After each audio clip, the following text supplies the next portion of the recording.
کہ دل کو پاک کرنا ہے تو کیا چیز چاہیے؟ کئی علاج ہیں، اس میں سب سے پہلا تو ذکر الہی۔ اللہ کے رسول صلی اللہ تعالی علیہ وسلم نے جو فرمایا اس کو بھی میں آپ کے سامنے رکھتا ہوں۔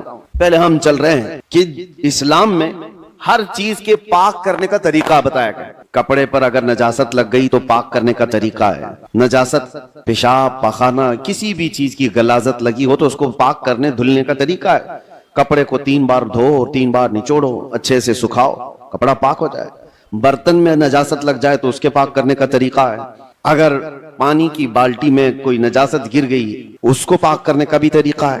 فقہ میں سب کے کنویں میں نجاست گر گئی، کنواں تھا اس میں چوہا گر گیا، بلی گر گئی، بکری کتا جو بھی جس سائز کا ہے اس کے سب کے مسئلے موجود ہیں، کتنے ڈول پانی نکالنے پر یہ پانی پاک ہو جائے گا۔ زمین کے پاک کرنے کا بھی طریقہ ہے۔ زمین پر اگر نجاست لگی، مثال کے طور پر کسی جانور نے لید کر دیا، گوبر کر دیا، اب نجاست تو لگی ہے، اس کو پاک کیسے کیا جائے؟ تو فقہ کا قانون ہے کہ زور بارش ہو جائے یا آپ تیزی سے اس پر پانی بہاؤ اور پھر تیز دھوپ پڑ جائے، زمین سوکھ گئی تو وہ زمین پاک ہو گئی، کیونکہ اب اس کو نچوڑا نہیں جا سکتا، زمین تو جہاں ہے وہی۔ تو اس کا قانون یہ ہے کہ تیز بارش ہو گئی اور تیز دھوپ پڑ گئی، سوکھ گئی زمین تو پاک ہو گئی۔ بارش نہیں ہے تو تیز پانی مار دیا اور اس کے بعد دھوپ لگنا ضروری ہے، تیز دھوپ اس کو لگی ہو تو زمین پاک ہو گئی۔ تو یہ نجاستوں سے پاک کرنے کے طریقے۔ اب آئیے میں آپ کو بتاتا ہوں، دل پر نجاست لگی ہو یہ کیسے پاک کیا جائے؟